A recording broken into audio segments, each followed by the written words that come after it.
The Tennessee Volunteers are stepping into a crucial phase of their 2023 season, dubbed the Gauntlet.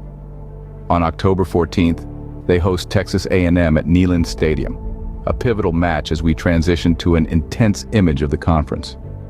The real test follows on the road, first against Alabama on October 21st, reigniting a fierce rivalry post-last narrow win.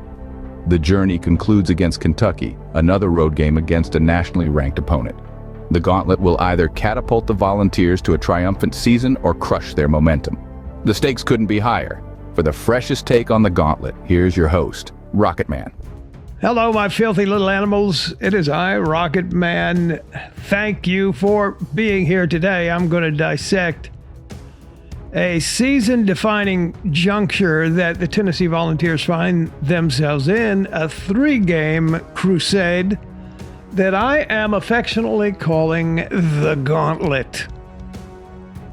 You know, fresh off their Cinderella season last year, the Vols are about to tango with a three-headed monster. Oh, she's hot.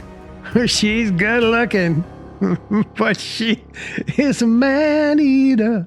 Bum, bum, bum. Texas. Then we got to wrestle the Tide at Alabama. Then we got to try to beat the Wildcats at Kentucky. And that game is of concern to me. I mean, they're playing pretty good football right now. However, we all know we own Kentucky, right? We all know that, right? I just had a flash. Somebody make a note of this. I just had a flash. Hope it wasn't a brain tumor.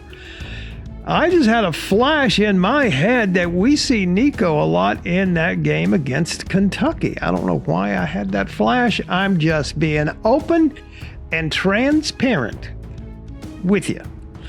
So, you know, Hendon and Jalen are off to the NFL chasing their dreams, and good on them. Good for them.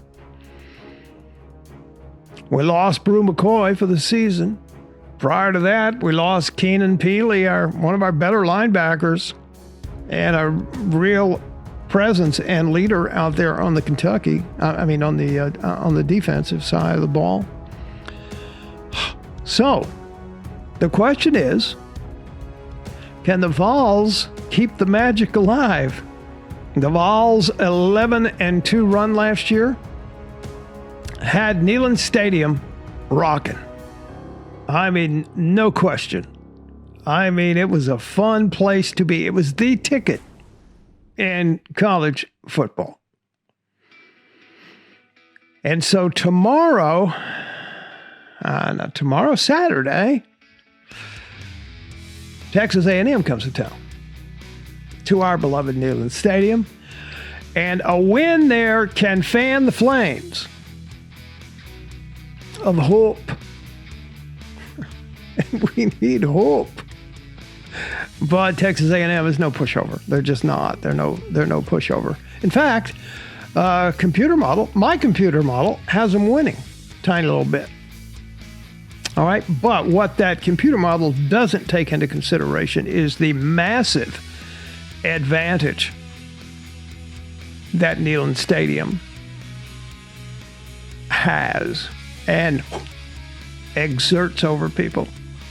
I love the voodoo. You do. If you haven't had a chance to make your prediction, leave it down in the comments below for me. I'd appreciate it. And let everybody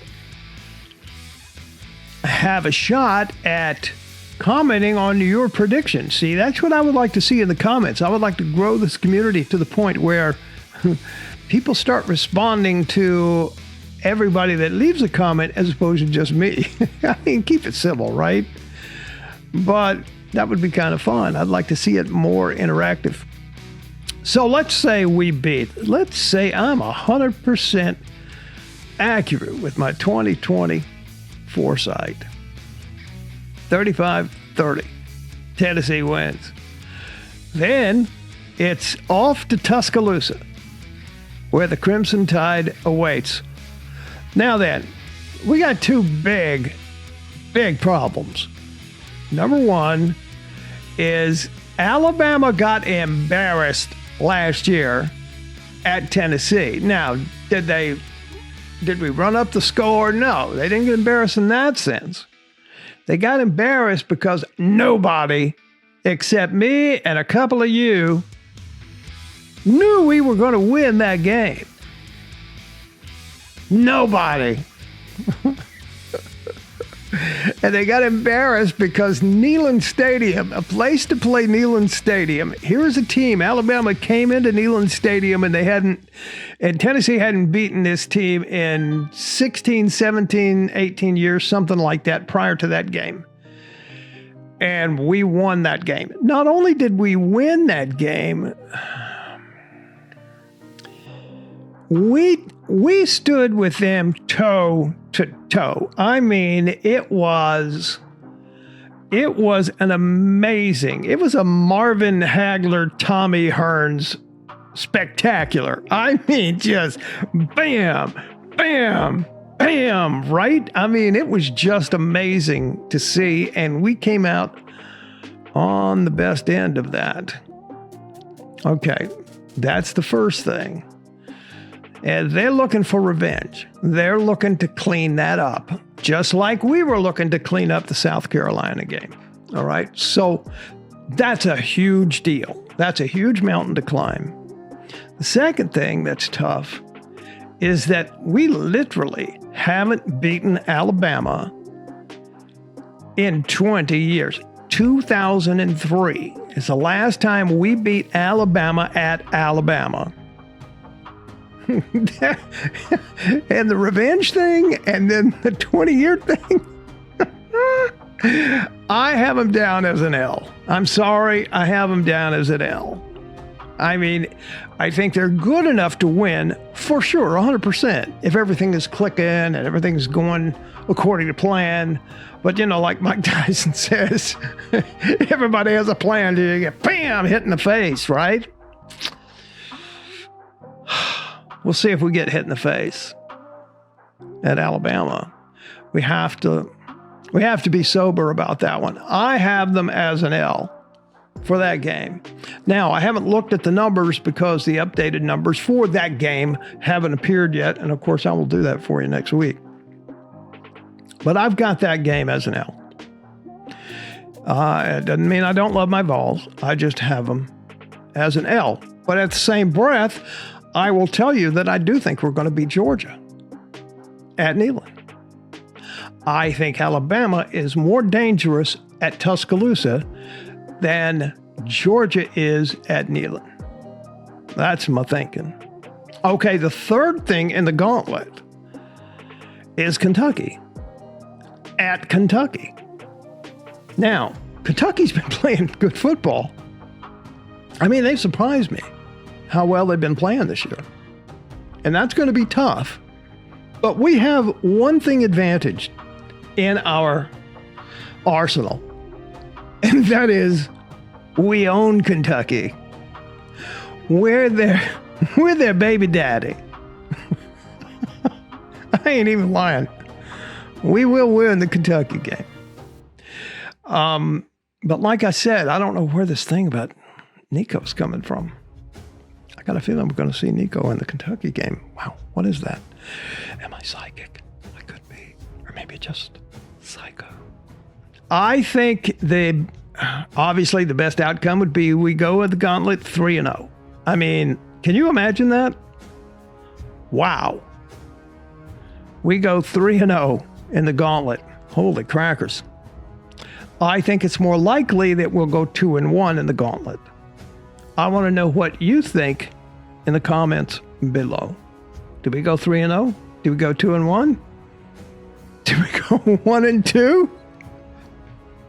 God forbid. Surely you don't think we go 0-3? You bastard. What do you think? That's what I want to know. And obviously, I'm going to catch up on these games and each week prior to the game and give you the hard numbers on it.